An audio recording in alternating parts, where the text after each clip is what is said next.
Atos capítulo 2, versos 42 e 43. Vamos orar ao Senhor.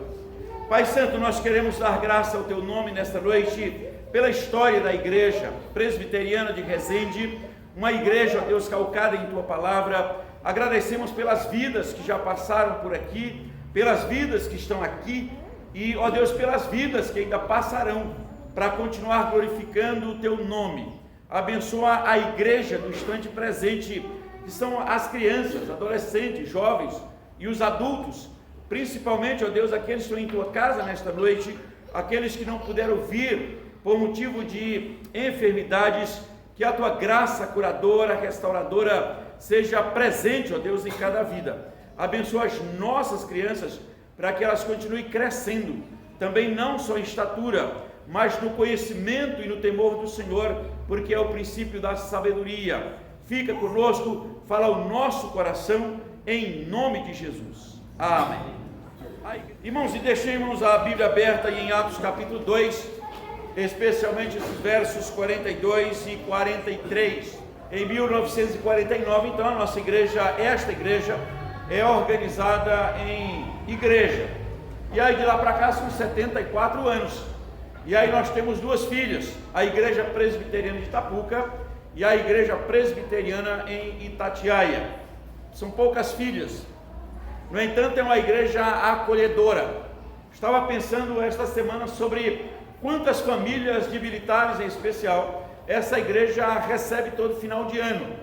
Militares que passam 2, 3 ou 4 anos conosco e depois eles prosseguem, a sua caminhada pelo Brasil ou não, mas vários nunca esquecem, jamais esquecerão de Resende, porque é uma igreja acolhedora, canta com convicção, lê a Bíblia com convicção, permanece no Senhor com convicção e até a volta de Cristo, a igreja permanece.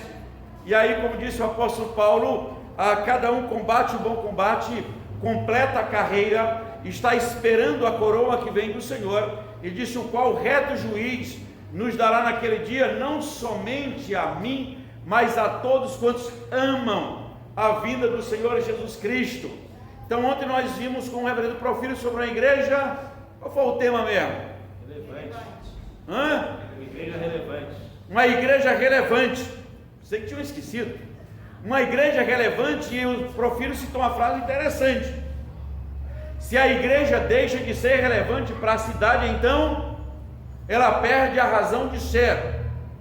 E aí vamos pensar também, usando os dois temas, sobre a igreja relevante e a igreja vitoriosa, porque essa igreja que tem 74 anos, mas faz parte de uma igreja, de um povo de Israel, de um povo fiel, que tem tantos anos quanto Enos foi chamado para adorar a Deus em espírito e em verdade, lá em Atos capítulo, lá em Gênesis 4, verso 26, diz a Bíblia que com Enos se começou a invocar o nome do Senhor. Enos era o neto de Adão, e aí ele se destaca, porque diz que com ele se começa a invocar o nome do Senhor. Mais tarde você tem a história de um Enoque, que andou com Deus e já não era, porque Deus o tomou para si. Depois você tem a história do Noé, que permanece no meio da sua geração como um homem justo, fiel, temente a Deus, que se desviava do mal. E aí você tem outro verso lá em Jó capítulo 1, que também é a mesma biografia de Noé, um homem justo, temente a Deus entre os seus contemporâneos. Então a igreja presbiteriana de Resende é uma igreja protestante, é uma igreja reformada, é uma igreja que se mantém firme e inabalável nas confissões de fé, período da reforma, temos até hoje, nosso breve catecismo, catecismo maior, confissão de fé de Westminster, e acima de tudo na palavra de Deus, que a Bíblia é escrita mais ou menos no período de 1400 anos, 66 livros, 40 autores, em épocas diferentes. Nós temos de reis a pescadores, algumas escritas de presídio, mas ela não se contradiz. A Bíblia é um livro escrito em um período de 1400 anos. Alguns autores, ou vários, não foram contemporâneos, não se encontraram, e ela não se contradiz. É a Bíblia que fala de um Deus criador, de um Deus redentor, de um Deus que leva os seus fiéis para o céu, de que aqueles que creem nele, ainda que morra, viverá. É algo que o apóstolo Paulo, escrevendo aos Coríntios, parece que joga tudo como se fosse, ele diz, se tiver dúvida, então nada vale a pena. Ele diz, se Cristo não ressuscitou, então é vã a nossa fé. Ou seja, autor com convicção, inspirado por Deus, como diz João e diz Pedro, olha, toda a palavra de Deus é inspirada por Deus, nenhuma profecia foi dada por elucidação humana, mas homens inspirados da parte de Deus é que a escreveu. Então a Bíblia nós podemos crer como regra de fé e prática, mas como palavra de Deus para nossos dias. A Bíblia não tem nada a ver com a compromisso com a geração pecaminosa presente, nem da época de Noé e nem de nossos dias. A Bíblia vai sempre na contramão, apesar de ser sempre atual. A Bíblia não é ultrapassada, a Bíblia é sempre presente. E agora, no início da igreja apostólica, o Espírito Santo vem sobre a igreja, e aí de repente tem, tanto no capítulo 4, capítulo 2, um resumo de como vivia a comunidade. Ele diz que era uma igreja que permanecia junta, diz na comunhão, no partir do pão, nas orações, na doutrina, no temor do Senhor. E aí eu quero tirar só 3 temas, para a gente ser bem rápido e objetivo, mas assim como você não esqueceu do tema de ontem, não pode esquecer do tema de hoje. É uma igreja com compromisso, uma igreja vitoriosa, e aí o compromisso com a palavra, mas ele diz assim, e perseverava na doutrina apostólica. Há um problema quando os cristãos tentam abandonar a doutrina, a palavra de Deus, trocando por algum interesse mais atraente dos nossos dias.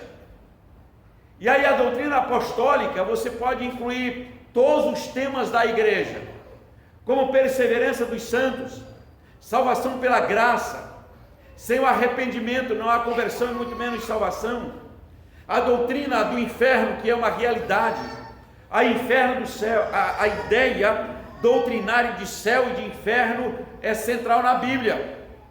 Ou nós cremos no céu, para também cremos no inferno, ou não cremos no inferno, também não cremos no céu. A Bíblia mostra isso bem claro, diz: quem crê será salvo, quem não crê está condenado. A expressão final, vinde, bendisse meu Pai, ou apartai-vos de mim, malditos, para o fogo eterno preparado para o diabo e seus anjos. Há muitas mensagens contemporâneas que excluíram o inferno e também excluíram o céu, porque vai dizer que a razão da igreja, a razão da fé, é você ser vitorioso aqui, ser abençoado aqui, ser mais que vencedor aqui, declarar isso, declarar aquilo, tomar posse disso, ou tomar posse daquilo. E aí eles resumem para dizer o seguinte: o importante é você ser feliz no aqui e no agora, no instante presente.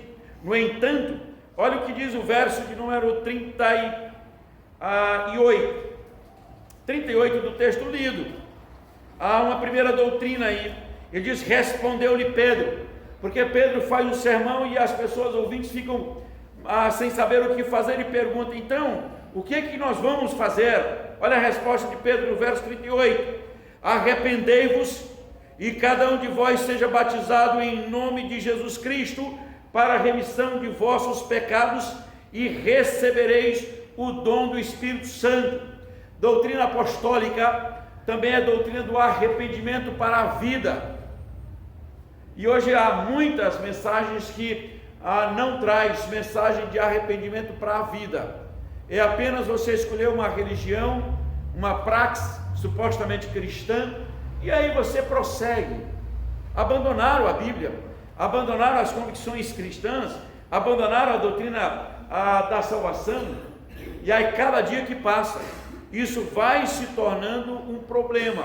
Nós já tínhamos em Gálatas, depois Paulo escreve aos Coríntios, e aí 1 João, Pedro, Judas vai combatendo essa história de que cada dia mais parece que o evangelho bíblico vai ser mais diluído para que se torne mais tragável pela geração perdida dos nossos dias. mas sem misericórdia. Mas esta é a geração que é levada por uma ideia que se lança e as pessoas começam a comprar sem nem saber por quê. E a Bíblia vem, a palavra de Deus e a igreja vem aí mais de 2000 anos a história, e é a mesma história, do Deus que salva, do Deus que ama, do Deus que perdoa, do Deus que restaura, do homem que se não crê vai para o inferno. É a mesma mensagem: quem crê será salvo, quem não crê será perdoado, aliás, quem não crê será condenado. E há um problema quando as doutrinas são colocadas de lado para colocar algumas ideias contemporâneas. E aí o apóstolo Paulo, escrevendo aos Gálatas, é extremamente ousado. Sabe por quê? Porque é inspirado por Deus. Hoje nós somos iluminados, não inspirados. Inspirados que escreveram a Bíblia. E aí ele diz: olha, mesmo que um anjo venha do céu e pregue algo contrário que nós já temos pregado, então seja anátema. E tem uma geração contemporânea vendo o anjo, mas não pergunta de onde o anjo veio. Vai que é um anjo que veio do inferno, ou um anjo caído, e está dizendo algo e você começa a dizer: interessante, porque é uma salvação sem quebrantamento, sem arrependimento, e é uma salvação sem Cristo. Basta ter uma igreja, basta ter uma comunidade.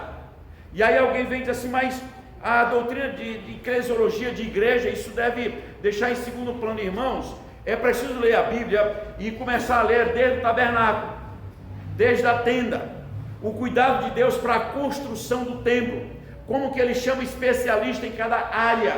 Vai para o livro de Neemias, a restauração, e como que Neemias expulsa pessoas que estavam lá na casa do Senhor, e ele diz: naquele tempo eu não estava lá, houve uma invasão no templo, e Neemias coloca para fora. É o zelo pela casa do Senhor, pelo templo. Isso aqui é um templo, fato, é uma construção, mas é preciso zelo, tanto que a Bíblia também diz o seguinte: guarda o teu pé quando entrares na casa do Senhor. Chegar para ouvir é melhor do que oferecer sacrifício de tolo. Então é preciso ter zelo. Por isso nós temos muitos templos, como o próprio reverendo Profírio citou ontem, transformados em bares, tá? Mas tem outros aqui sendo transformados em salão de dança, porque se pula, se dança, mas o temor do Senhor passa longe. Eu não estou julgando, eu estou afirmando, porque no gabinete se recebe pessoas assim. Nós recebemos que pularam, que dançaram, que fizeram, mas o salão de culto era simplesmente um local de baile gospel, e não do temor do Senhor, que é o princípio da sabedoria, e o conhecimento do santo é prudência.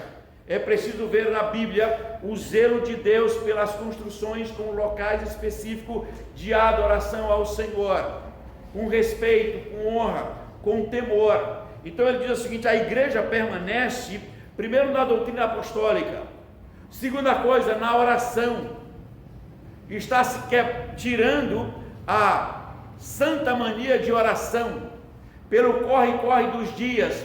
Parece que as mães não têm tempo de orar com os filhos, não dá mais tempo de orar com os netos, os filhos não oram mais com os pais, não há mais um entrar na sala ou no quarto e orar silenciosamente. A Bíblia diz: entra no teu quarto, ora em silêncio, e o teu pai vai te ouvir em silêncio. Há uma mania de orar nos montes, mas no quarto precisa orar também. Nada contra, a Bíblia não estabelece um local específico para oração, porque o Salmo 122, 121, o salmista olha para os montes, de onde supostamente os deuses pagãos moravam e eram invocados, e havia sacrifício. Ele disse: eu olho para os montes e o meu socorro vem do Senhor que fez os céus e os montes, e ele é como a minha sombra à minha direita. De dia não me molestará o sol, nem de noite a lua, porque o Senhor vai guardar a minha entrada e a minha saída desde agora e para sempre. A oração nos mantém vivos na vida espiritual. A oração nos mantém vivos em momentos difíceis. A oração nos mantém numa íntima comunhão com Deus. É a oração que nos mantém em plena comunhão e diálogo com Deus. Jesus Cristo, quando estava aflito, ele vai orar. Jesus Cristo, quando recebe algo, e ele vai agradecer os peixes, nós vimos ontem. E aí Jesus Cristo diz que a alma estava aflita, mas ele orava ao Senhor. E claro que é confortado pelo Senhor. e tanto individualmente como igreja, nós somos confortados pela vida de oração.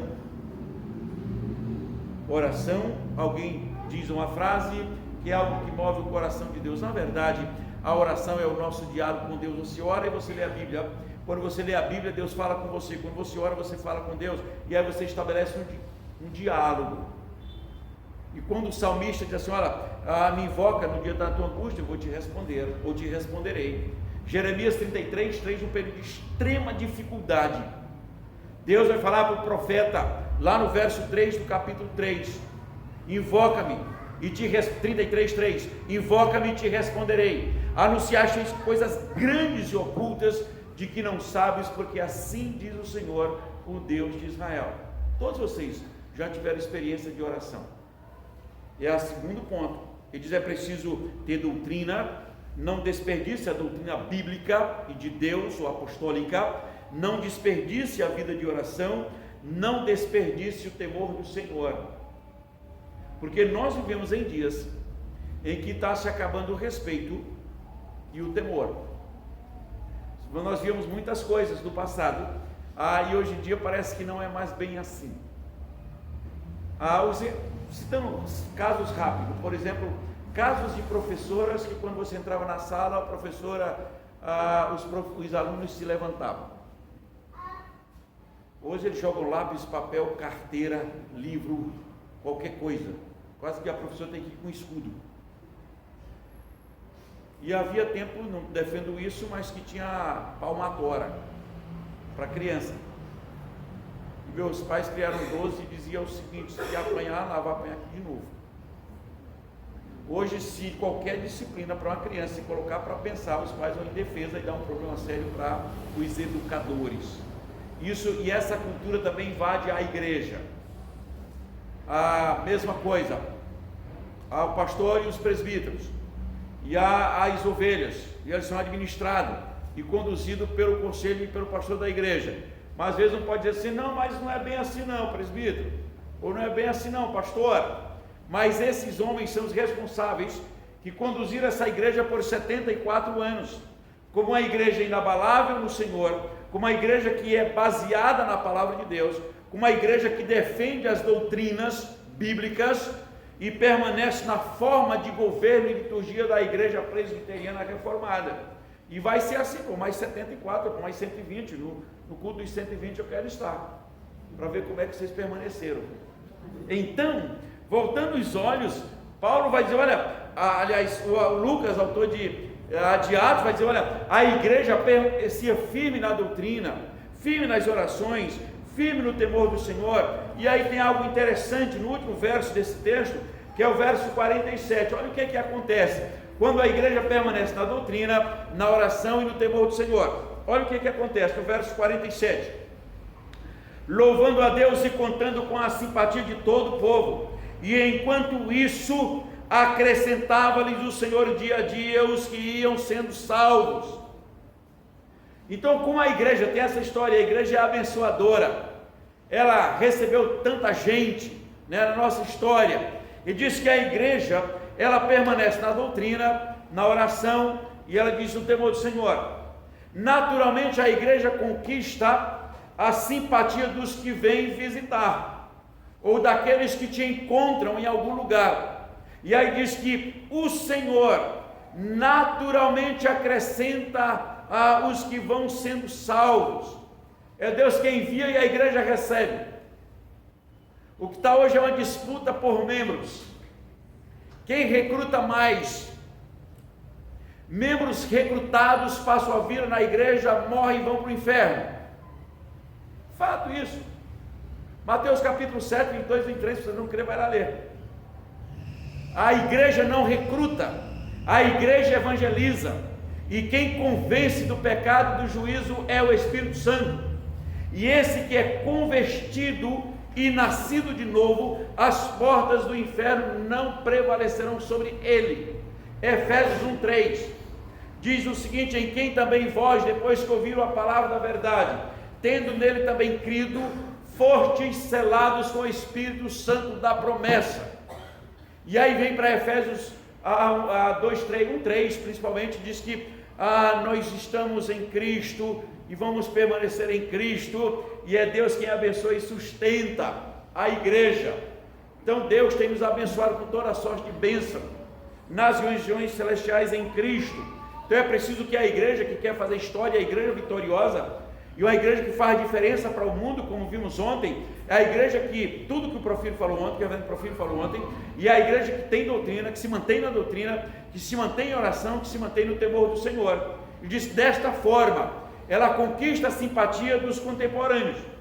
E o Espírito Santo traz para a igreja, por meio do arrependimento, e de serem convencidos do pecado. Ele disse, e assim, nós vamos permanecer até a volta de Cristo. E aí, se morrer, permanece no céu.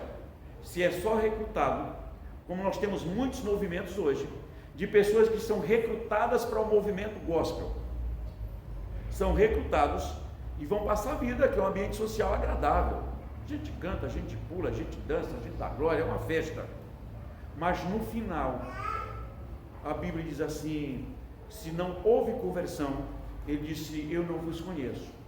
E eles vão ter a ousadia de dizer, Senhor, mas em teu nome nós profetizamos, nós pregamos e nós expelimos demônio. E Cristo vai dizer, mas eu nunca vos conheci. É lamentável, porque houve uma perca de tempo. Voltando os seus olhos rapidinho para o verso de número 43. Tem uma expressão que eu deixei aqui de propósito, porque hoje todos querem fazer isso, fazer aquilo em nome do Senhor. E ele diz assim, olha, verso 43, em cada alma havia temor, e muitos prodígios e sinais eram feitos por intermédio de quem mesmo? Dos apóstolos. Não é da igreja, não é de qualquer indivíduo. Eram os sinais e prodígios que eram feitos através dos apóstolos, e aí em cada alma havia temor, e as pessoas eram acrescentadas na vida da comunidade. Que Deus nos abençoe, e que esta igreja permaneça na doutrina apostólica bíblica, nas orações e no temor do Senhor, e que assim venha tantos e tantos mais anos, mas que a igreja vá marcando a sociedade, porque ela precisa continuar fazendo diferença na sociedade como sal e como luz do mundo. Que Deus nos abençoe. Amém. Nosso coral, como falei ontem, do dia dos humildes começos, vai cantar ao Senhor nesse instante.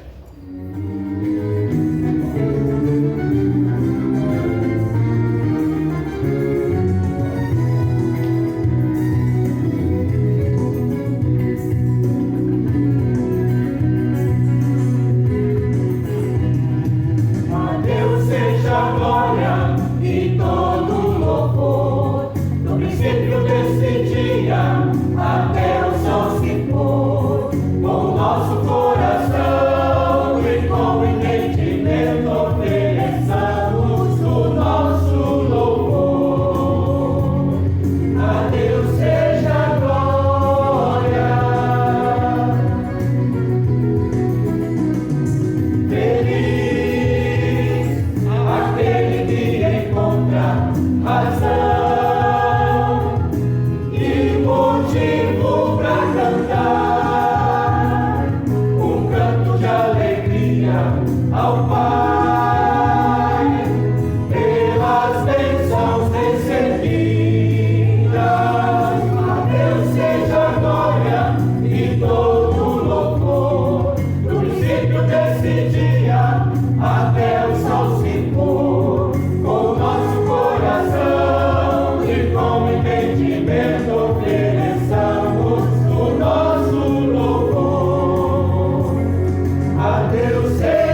permaneça conosco enquanto igreja e com todo o povo de Deus, hoje e pelos séculos dos séculos.